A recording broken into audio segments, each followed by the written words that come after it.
Cheers. Cheers, gentlemen. What are we drinking today? Thanks. We are drinking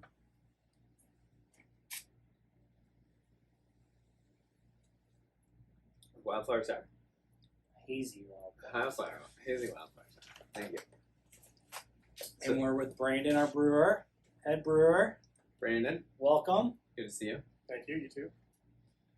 How you liking the hazy sour? Delicious. It's getting better. At the time. Yeah, I think it's getting more full and more round and more rich and more integrated. Yum. I like that flavor description. Yum. Yum. How about you, Brandon?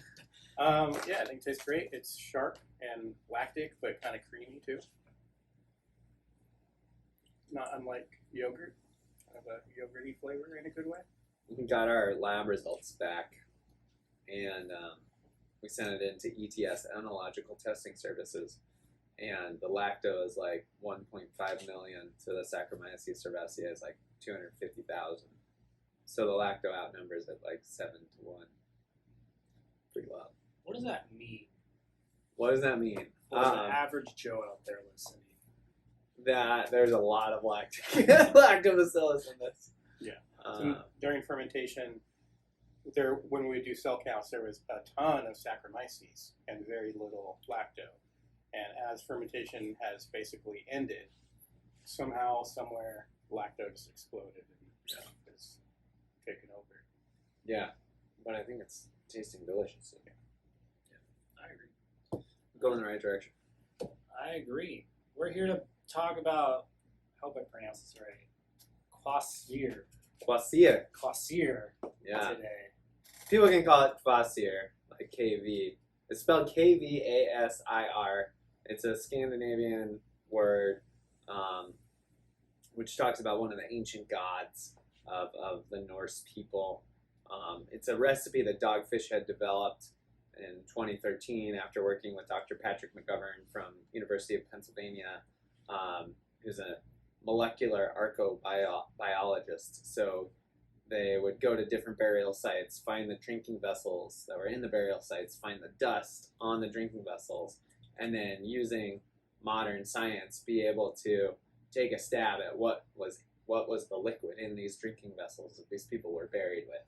So he wrote a book on it called Ancient Brews by Dr. Patrick McGovern, and they go to this burial site from like 3,500 years ago in Denmark, and there's this woman who has some kind of fancy leather dress on, and he thinks she's maybe a priestess or a professional dancer in the upper class, and she's buried with this drinking vessel that's made of birch bark, and they scrape the dust that is the residue of the drink that was in the vessel when she was buried, and they run it through a gas chromatograph, mass spectrometer, and other machinery that allows them to reverse engineer the liquid that was in it, and they come up with a recipe, which includes wheat in their case, but since we're not a brewery, we're not going to touch that wheat, but it does include yarrow and bog myrtle or sweet gale, lingonberries, cranberries, and birch syrup, and honey. And honey. Honey, also important. And for our YouTube viewers, there it is. We got There's birch some syrup from Alaska. we got some lingonberries. Lingonberries from Canada, because these things go in the cold, because they're Nordic people. Sweet Gale, also from Canada. It's pretty cool. It's just a big black bag, but when you open it up. Sweet kale? Like, what is it? Yeah, it was used as an herb and a traditional food for a long time. We're just passing around and sniffing it for our listeners. Just like at home. leaves. Just leaves. Just leaves. Bog myrtle, sweet gale, myrica gale. What was my research on this? I looked it up, and it had a number of beneficial properties that I no longer recall them. Is it used for tea at all? Yes, it can be used for tea. It imparts a kind of toasty, roasty kind of flavor profile. So we're excited about sharing this with folks because GCM's gonna do a mead version of it, right? yes, exactly. Meat only. No grains involved. Plenty of herbs and spices. Man, I'm smelling the yarrow right now. Just love that smell. So what is this technically? Yarrow? Yeah, like Yarrow is an ancient herb that's been used by humans for thousands of years. It looks like guinea pig food almost. that's funny. It was used millefolium, right? Yeah, Achilia millefolium. So the Roman warriors would put it on their feet to make their feet stop aching when they were marching. Really? And I'm pretty sure it has like blood flow staunching effects. Yeah. And it was used in Groot a lot. Groot was the ancient beer that was brewed before hops were commonly added. And yarrow was a common Groot herb. And when we've made it in mead, it's delicious. It is, or when we've added it to mead, it's herbal, but it's rich and floral and a little astringent. So it's really a great complement to the honey flavor profile. So yeah, so we're excited to figure out our own iteration on this. So we're going to go through this funnel process that we call of recipe development.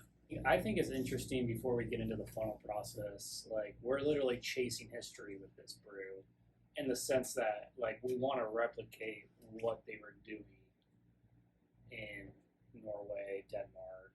And I think that's pretty cool that, like, we're trying to replicate something in history that not a lot of people are trying to do. Well, I think to give credit where credit is due, you know, we're really doing our interpretation of Dogfish Head's interpretation of Dr. Patrick McGovern's discovery. Yeah. So I don't even know if like cranberries were originally included in the recipe or if that was just I think lingonberries they know for sure from the chemical signatures were in there, but I think they kind of made the call that, hey, cranberries are a flavor profile that people are used to. It's sometimes helpful to bridge weird things with things that people are familiar with. So they might have made a creative decision. Like it'd be cool to talk to Sam Caglione and see what the decision process was on that.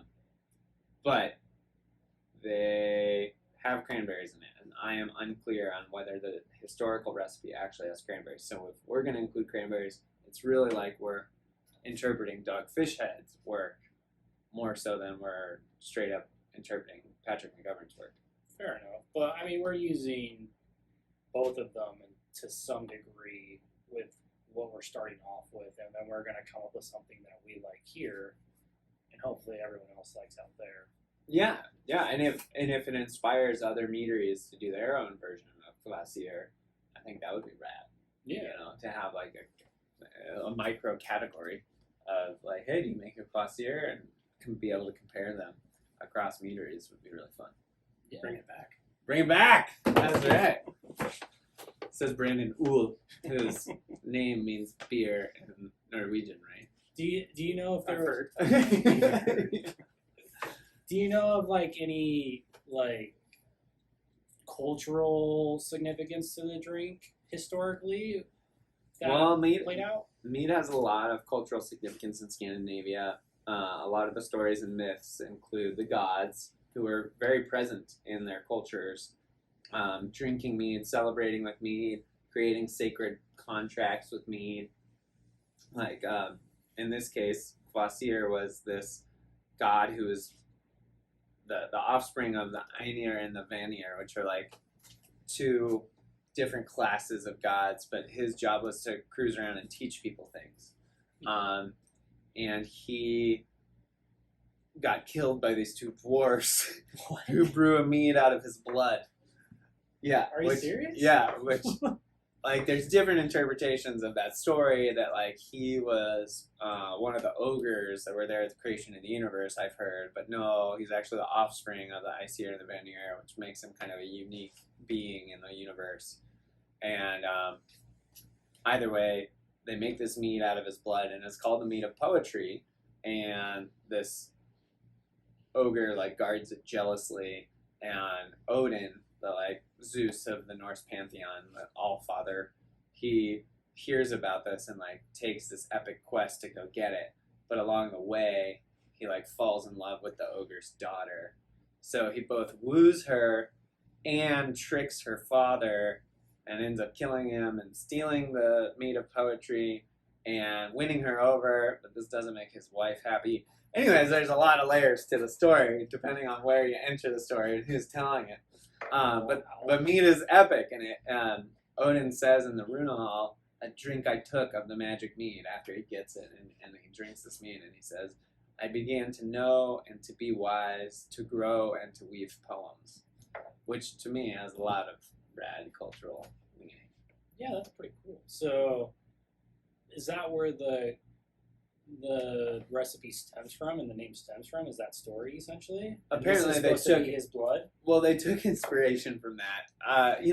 Whether this priestess dancer lady was part of acting out these stories. There's an argument that this goes back to Proto-Indo-European culture, like before the diaspora from the Caucasus Mountains, which led to the Caucasian people spreading from northern, Scandinavia, all the way through Europe, over to Central Asia and North India, right? This whole community of people came from what are now the stands, Kazakhstan, Turkmenistan, Tajikistan, like those countries.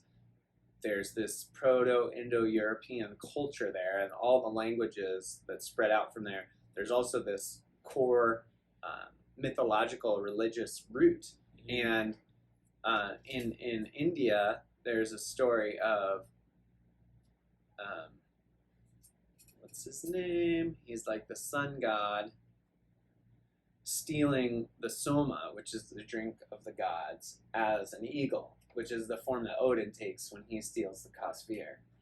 So that mythological bridge between India all the way over here in South Asia, and then Scandinavia all the way here in Northern Europe. Pretty cool that there's this common mythology that probably goes back to Proto-Indo-European culture and like our earliest human ancestors who developed words and like the power of words. So we should create a poem and put it on the label. I mean that. Sorry. No, yeah. I just thought about that idea, but that's super cool. Like, yeah, the story of like both of those kind of interconnect and play with each other, which speaks to like going back even further where the origins of like these legends kind of existed, right? Yeah, and that there were these cradles of civilization. So Dogfish had made Chateau Jihu, which is a hybrid brew of rice, muscat grapes, and honey, because they found archaeological evidence of people from like 6,000 BC, so 8,000 years ago, fermenting a beverage made with rice, grapes, and honey. And in these cradles of civilization, it's kind of like you needed a certain level of technology to make a fermented beverage. You needed pottery, right? The ability to excavate and create sturdy vessels to do the fermentation in.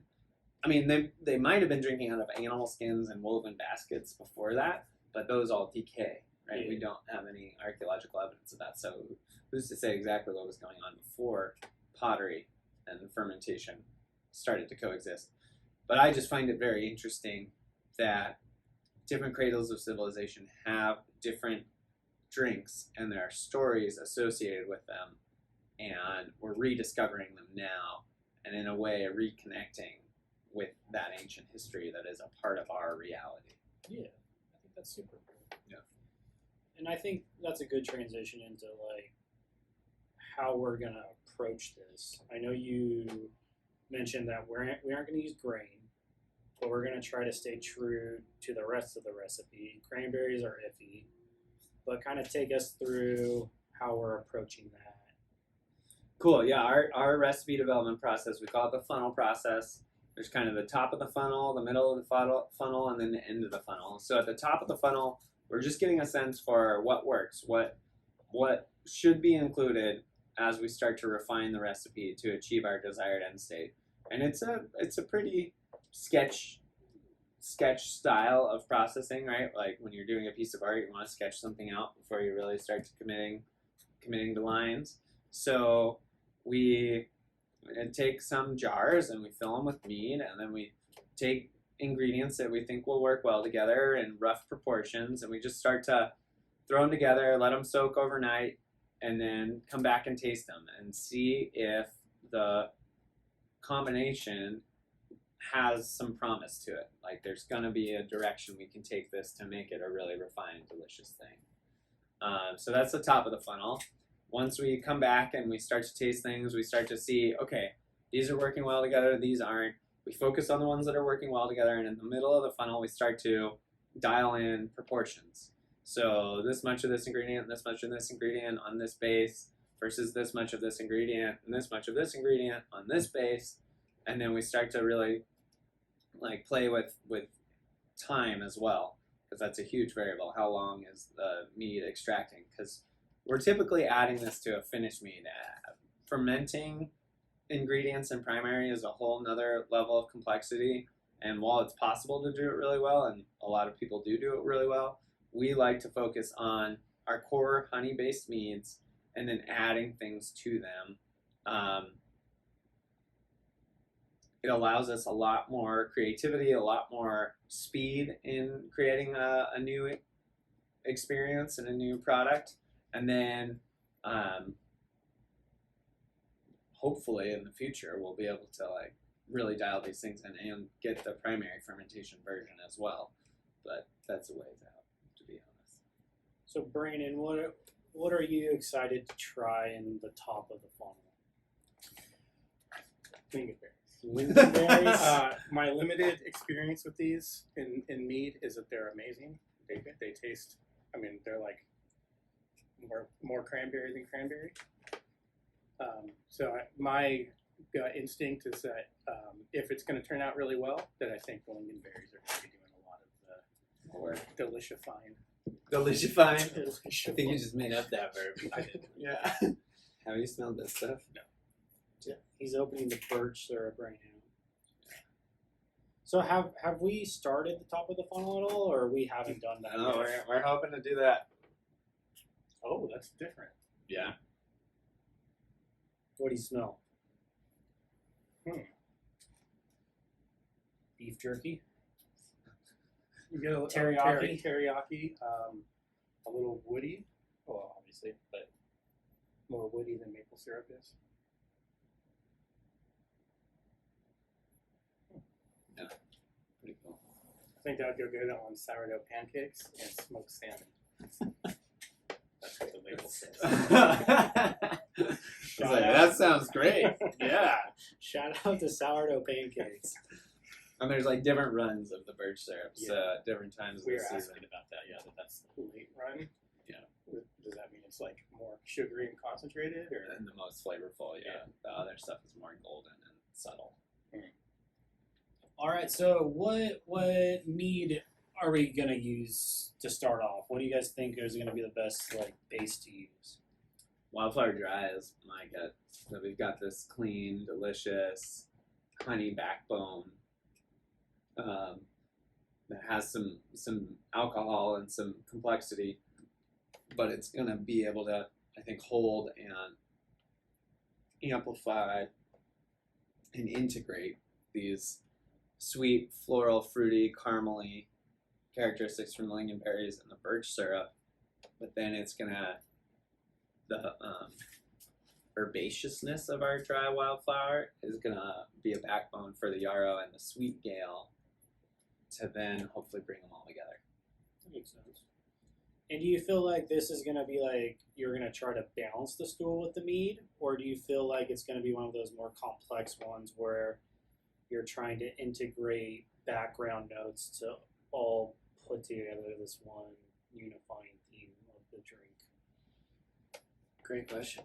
I think that's part of the top of the stool is when you do some initial combinations, you get a chance to determine which approach makes the most sense with what you're working with. You know, are the lingonberries naturally going to stand out, so you want to focus on how to make them shine, or is all of it going to come together immediately, nice and straightforward, and so then you're going to just try to play with the aspects to maximize the synergy between them. So we'll find out at the top of the funnel, essentially. Right. Are there any? Do you want to try sweet or sour with it, Brandon, or do you just want to do dry, like Frank's saying? I think dry is probably the best choice because we're going to be adding some sweetness to it. But I also would be interested in sour, partially because historically that Makes more sense.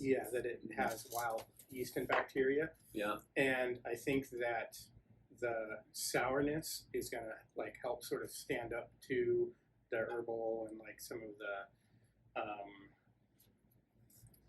like the what was it the sweet tail, like it does have a very like forest floor kind of smell, very leafy, and I think that the sour base might kind of stand up to that a little better. Break through it. Yeah, that's a great point. I think I'm totally open to trying at the top of the funnel, you know, a base of dry, a base of sour, and then these different general ratios. Mm-hmm. Yeah, that's awesome. So that's how we're going to approach it. At the end of the day, though, how do you guys envision this mead tasting, and like what's your vision for it when it's all said and done? Where are we driving this bus? Yeah.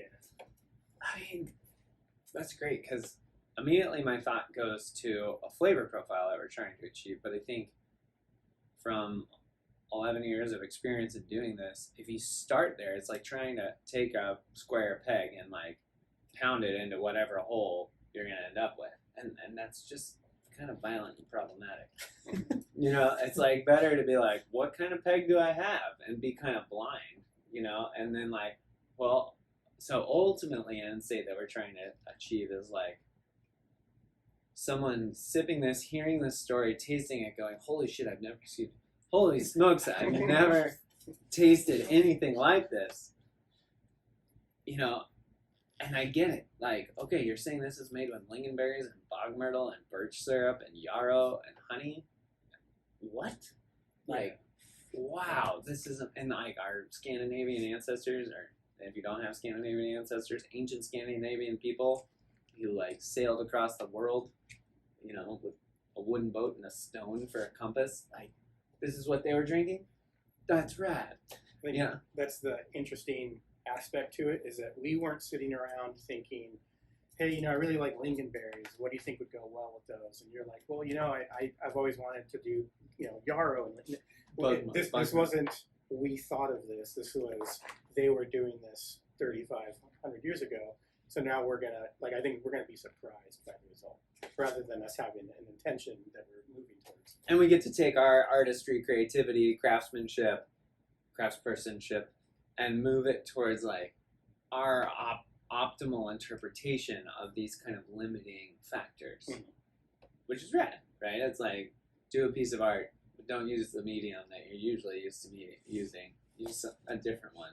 Still make something beautiful. Yeah, I agree. Have either of you guys done a project like this, like in the past, like you with beer or you with other meats? Have you guys tried to like replicate something from history? Or with beer, it's different because a style like this isn't so, well, I guess, you know, with the Dogfish Head example, it is very similar, but like with a lot of beer styles, it's like a not disconnected path to history, where like today, if you wanted to make, you know, a wit beer, let's say, like that's a very clearly defined style with guidelines and parameters that do have this connection to history. So a lot of brewing is sort of that exercise of making a historical beer style, but it's not like in this case where we're going to be surprised by the results, because this hasn't, you know, other than one example that we know of, this hasn't been done before. So yeah, with beer you kind of do that all the time if you're brewing like European styles. Whereas with mead, we're often trying to recreate things. So we've done group meads before, where we've used herbs other than hops to bitter meads. Yarrow, mugwort, meadowsweet, and they can turn out pretty incredible. Lemon balm, lemongrass we've added to kind of freshen up the flavor profile a little bit. Were there historical recipes that were inspirations for those? Yeah, I mean, they're not as clear cut as this. Gotcha. It's more of a general, in the past, these were the Groot herbs, and we kind of looked at that list and like came up with our own approach that we liked. And it made for some good mead. We would love to do more. Yeah. Who do you think is gonna like this mead? Man. Well, if we do our job, hopefully everyone that tastes it. That being incredibly optimistic, I'll revise it down to people who are really into history, people who are into Norse culture and mythology. You know, to be able to drink what the folks who told those stories and heard those stories were drinking, I think can be kind of a transportative experience in the right setting. Yeah. Making for a really special experience. People who are into unique experiences that you can't find anywhere else. Like, as far as I know, we're the only meadery doing this. Yeah. So hopefully we can get people excited and feeling good about that. Who else? People just want to try something that's unique and maybe novel. I guess it's not really novel if it's ancient, but it's novel to us. Rediscovered, yeah. If you're just bored of drinking hazy IPAs and Smoothie beers. Yeah. Who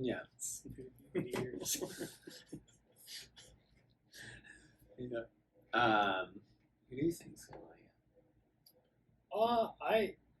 I'm with Brandon. Like, people who just like love different experiences, I think are really gonna enjoy this. And I have faith in us to make it taste good, no matter what the recipe is, essentially. So I just think people who like that unique experience of tasting something that's different and has historical roots to it are people that will probably really love the iteration we make of it. Nice. People who I believe like intense flavors. You know, this isn't going to be like a lawnmower kind of drink. This is going to be like a sit down and savor and dive into the glass. Yeah. Do you guys think it could potentially be better at a higher ABV? Or are you guys happy with the 12 ABV that we're going to do? I didn't think about that until just now. Oh. What do you think, Brandon? I think 12 is probably going to be a good spot for it because all of these flavors going on plus booziness. I don't know if Might be too much. It might, yeah. That's interesting. It might get kind of hot. Yeah. Whereas at 12, like, it could come across just rich. Mm-hmm. You see that? Is there any questions I didn't ask that you wish I asked? What is it that about, I'm not even going to try and pronounce it, Kvasir. Kvasir, that makes you so excited about it? Like, why did you essentially have this? Yeah. idea? There's a few layers. Thank you for asking. One, I love that story about the genesis of culture, and we think about India and Scandinavia as like separate, but then we see that like through this story and this drink, there's like this beautiful connection, and so to actually recreate that on some level and be able to share it with people and be able to not just talk about that, but be like, this drink, it exemplifies that. I think that is deeply inspiring and hopeful to me that like all humans ultimately come from this. Connected. Yeah. And like we do love to drink and tell stories, The stories get better as you drink. Depends on who's telling them.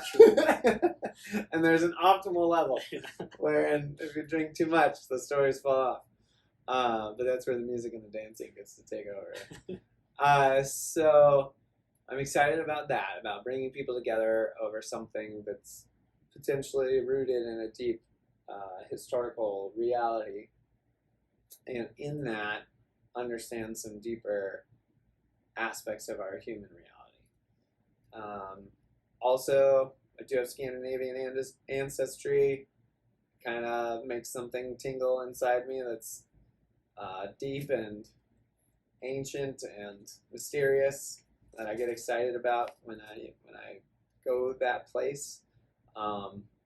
Sometimes I like to have like a half of a glass of mead and just sit there and clear my mind of all thoughts, and then see what comes up as I sip it. And I find that the ingredients that are in it have a serious effect upon that experience. So I'm excited to see what this Do you call that meditation? meditation, man. Yep. Beautiful. I could keep going. Go for it. What else do you have to share? Yeah. I mean, the experience of creating a new flavor or interpreting a flavor profile that has already been created and doing it in our own way is deeply satisfying when it works. When it works and people are like, wow, that's good. And to know that without your work and creativity and teamwork with your friends whom you work with, like that experience wouldn't have existed. And that pleasure that person then experiences wouldn't have been real, is also deeply exciting and satisfying to me.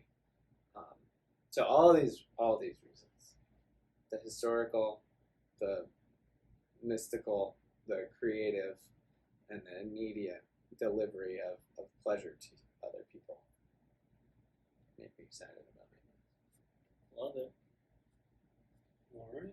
Well, thank you for sharing. Yeah, thanks guys for diving in, and we'll be making this together and tasting it as it happens. Yeah, and then releasing it. Yeah, updating the people.